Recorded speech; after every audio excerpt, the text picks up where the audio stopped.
Welcome to Barnstable Today. I'm Nick Cortez. Just a reminder that full-length meetings, special events, and every program we air here on Channel 18 can be viewed online.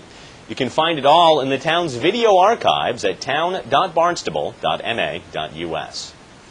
If you had the chance to ask a senior Red Sox official any question about the team or the organization, what would it be?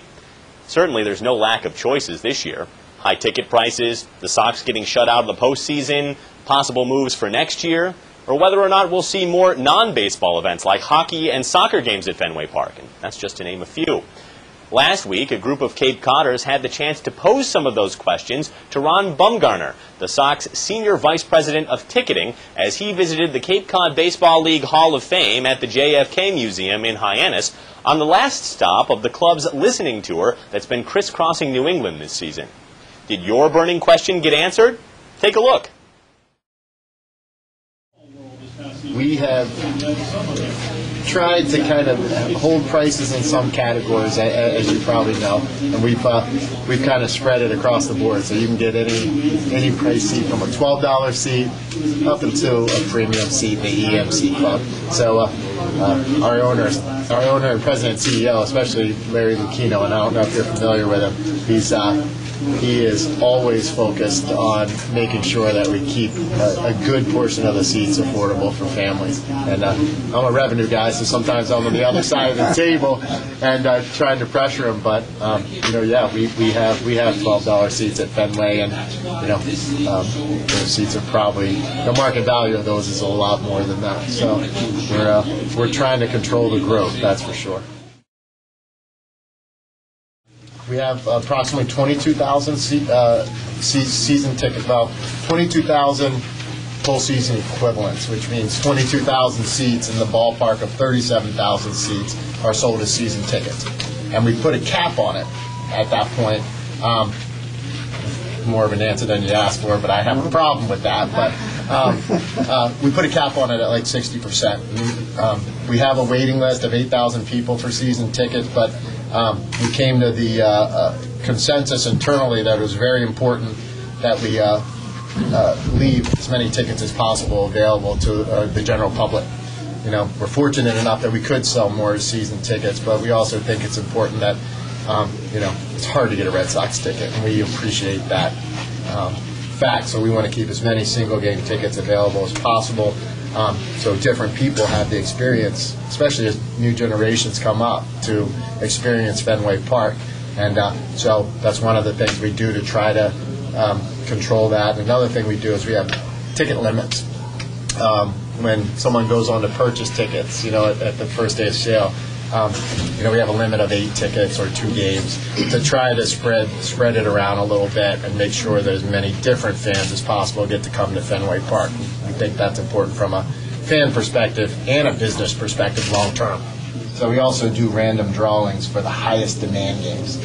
The thought process behind that is that it's the most fair way we could think of to make sure that fans who are actually going to come to the ballpark are actually getting the tickets. So we have random drawings for Yankees games and some interleague games and postseason. When postseason comes up, those are all those tickets go into a random drawing format. So there's 300,000 people in a bucket, and we draw the winners out to be able to have the opportunity to purchase. So that helps control it, especially for the high demand games.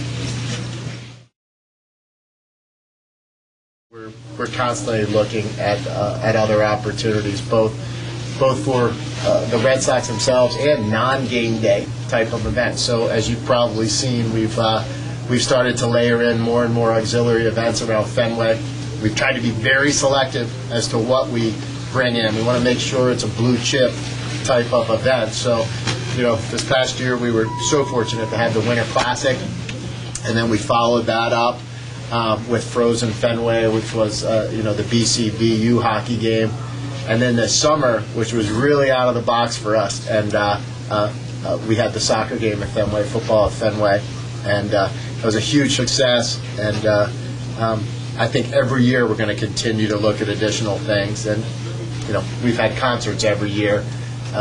anywhere from 1 to 5 concerts every year for probably the last 6 or 7 years. So we're going to continue to try to look at those opportunities as well.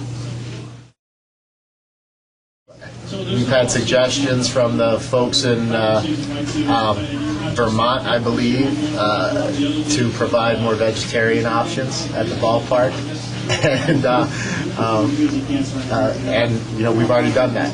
We've had suggestions from folks in our kids group in New Hampshire, for more opportunities for kids at the ballparks. You know, because kids, especially when you're in that age group from 3 to 8, 9, you can't sit through a whole game. So there was a suggestion made to add a kids zone, something for kids to do.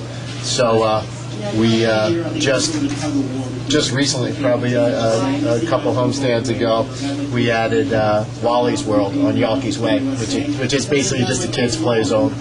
And we had looked at it in prior years, and we just weren't sure that it fit Fenway, because people are just so into the game here, which is a great advantage for us. But we activated Wally's World in July, and it's been a huge success. It's active, pretty much the whole game until we shut it down in about the 7th inning. Our baseball operations crew thinks our team is going to be very good next year.